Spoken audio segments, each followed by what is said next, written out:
اعوذ باللہ من الشیطان الرجیم شہر رمضان الذی انزل فیہ القرآن ھدی للناس وبینات من الھدی والفرقان۔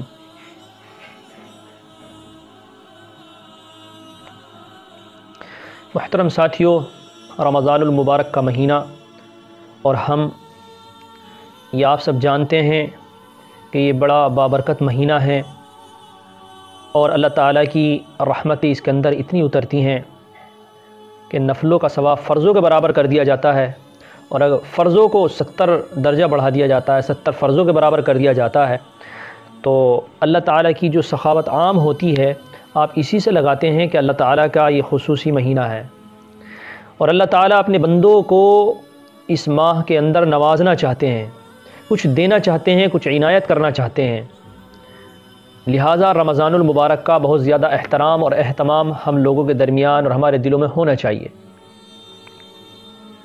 رمضان المبارک کی زندگی یوں تو عام حالات سے الگ ہو ہی جاتی ہے، لیکن رمضان المبارک کے مہینے کو گزارنے کے لیے ہمیں الگ سے خاص اہتمام کرنا چاہیے۔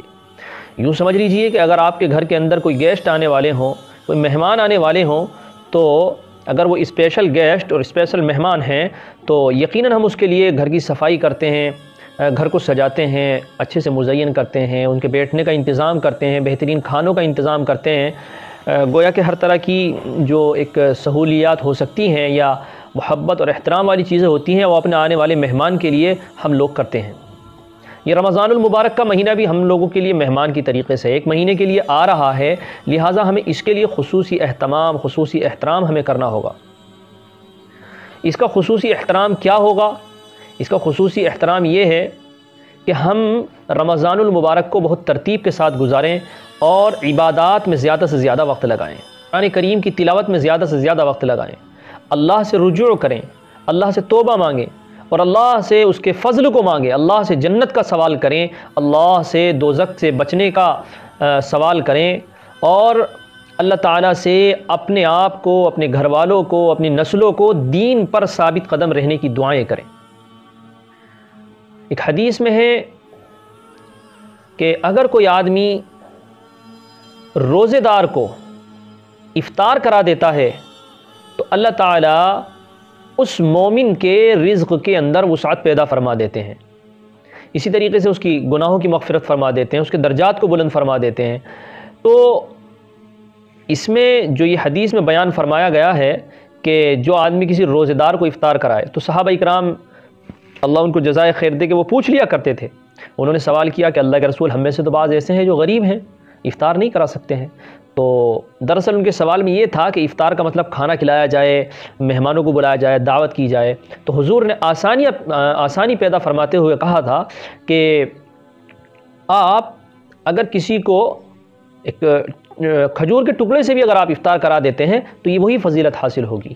تو اس سے ہمیں معلوم ہوتا ہے کہ اگر روزے داروں کو بلا کر کے اپنے گھر پر افطار کرا دیا جائے، یا کچھ چیز روزے داروں کے گھر پر پہنچا دی جائے، محلے والوں کے گھر پر، محلے والوں یا کوئی چیز اپنے محلے میں پہنچا دی جائے، اپنے رشتہ داروں میں پہنچا دی جائے، اور آپ کی چیز سے، آپ کے سامان سے، آپ کی بھیجی ہوئی کھجور سے وہ افطار کر لیں تو آپ کو یہ فضیلت حاصل ہو جائے گی۔ اور بھی بہت ساری باتیں ہیں جو رمضان کے متعلق ہیں، لیکن خلاصہ یہ ہے کہ یہ بڑا احترام والا مہینہ ہے۔ اب مجھے جو بتانا ہے وہ یہ ہے کہ اس احترام والے مہینے کو ہم کس طرح گزاریں۔ سب سے پہلے ہمیں اپنا ٹائم ٹیبل مقرر کرنا ہوگا۔ دیکھیے، رمضان کے مہینے کے اندر کوشش یہ ہونی چاہیے کہ سنت نہیں، کوئی نفل بھی ہماری نہ چھوٹے، ایک بھی نفل ہماری نہ چھوٹنے پائے۔ سب سے پہلے آپ اپنے یہاں تہجد میں اٹھیے۔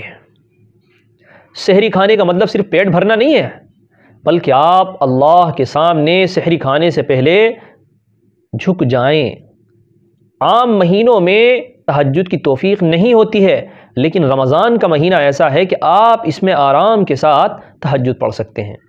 آپ 15 منٹ پہلے اٹھ جائیں، جو آپ کا وقت ہے آپ پون گھنٹہ پہلے سحری کا وقت ختم ہونے سے اٹھ جائیں اور آپ تہجد پڑھیں۔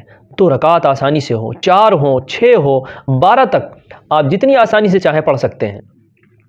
اس کے بعد میں اللہ سے دعا کیجیے، مانگیے جیسا آپ سے مانگنا آتا ہو۔ اگر مانگنے میں آپ کو تکلف ہوتا ہے، آپ کو شرم آتی ہے، آپ کو عار آتی ہے، تو خالی ہاتھ پھیلا کر بیٹھ جائیں اور بس یہ کہتے رہیں کہ اللہ تعالیٰ مجھے خود نہیں پتہ ہے، مجھے مانگنا نہیں آتا ہے، میرے دل میں جذبات ہیں، میں آپ سے کچھ مانگنا چاہتا ہوں، آپ مجھے عطا فرما دیجیے۔ کچھ نہیں کہہ سکتے تو اتنا کہہ دیجیے، اللہ آپ جیسا چاہتے ہیں مجھے ویسا بنا لیجیے، آپ کے رسول جیسا چاہتے تھے آپ مجھے ویسا بنا لیجیے۔ تو یہ دعائیں آپ مانگیں۔ اس کے بعد میں آپ سحر کریں، سحر کرنے کے فوراً بعد نماز ہو جاتی ہے، نماز پڑھیں، نماز کے بعد میں قرآن کی تلاوت کا معمول بنائیں، قرآن کی تلاوت اشراق تک کریں، اشراق کی نماز پڑھیں اور پھر آپ جا کر کے چاہے تو آرام کر لیں،